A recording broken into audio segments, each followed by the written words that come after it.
భూమి చిరునామా, భూమి క్లాసిఫికేషను, యజమాని ఎవరి అనుభవంలో ఉంది అని మన రికార్డులు మనం పరిశీలించి చూసుకున్న తర్వాత సమస్య ఉందో లేదో బయటపడిపోతుంది.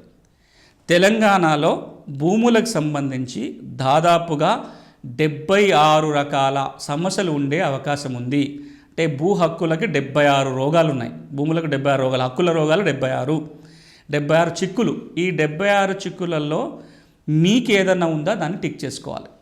మీకు భూమి ఉంది, పాస్ పుస్తకం లేదు, లేదా పహాని కబ్జా కాలంలో వేరే వాళ్ళ పేర్లు వచ్చింది, లేదా మీ భూమి పట్టా భూమి కానీ సబ్ రిజిస్ట్రార్ కార్యాలయంలో ఉన్న నిషేధ జాబితాలో మీ ఆస్తి చేరిపోయింది, మీ భూమి పట్టా భూమి కానీ ఇప్పుడు అసైన్మెంట్ పట్టా అని పడుతుంది, మీ భూమి ఇది పట్టా భూమి కానీ ఇప్పుడు ఏదో ఫారెస్ట్ అని కనబడుతుంది. ఇట్లా రకరకాలుగా మన సమస్యలు ఉండే అవకాశం ఉంది. అందులో 76 రకాలుగా సమస్యలు ఉండే అవకాశం ఉంది. మీ దాంట్లో ఏదైనా ఉందా లేదా అనేది పరిశీలించి చూసుకోండి. ఇవి 5 అంచెలు. ఈ 5 అంచెల ప్రాసెస్ కనుక మీరు చేస్తే 2 విషయాలు మనకు ఉపయోగపడతాయి. ఒకటి, భూ సమస్యలకి పరిష్కారానికి కావాల్సిన కాగితాలు మీ చేతికి అందుతాయి. రెండోది, సమస్య పరిష్కరించుకోవడానికి కావాల్సిన కాగితాలు మీ చేతులు ఉంటాయి ఇప్పుడు దీని ద్వారా. రెండోది, సమస్య ఏది ఉందో లేదో మీకు తెలిసిపోతుంది.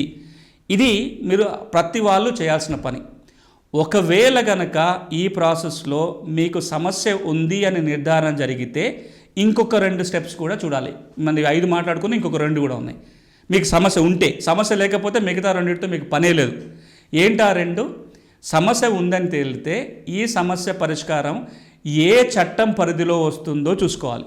తెలంగాణలో ఈ రోజుకి 87 భూమి చట్టాలు ఉన్నాయి. గౌరవ ముఖ్యమంత్రి గారు ఇటు అసెంబ్లీలో కూడా చెప్పారు ప్రస్తావన. ఇక రూల్స్ అవన్నీ చూసుకున్నట్లయితే 145 వరకు ఉంటాయి.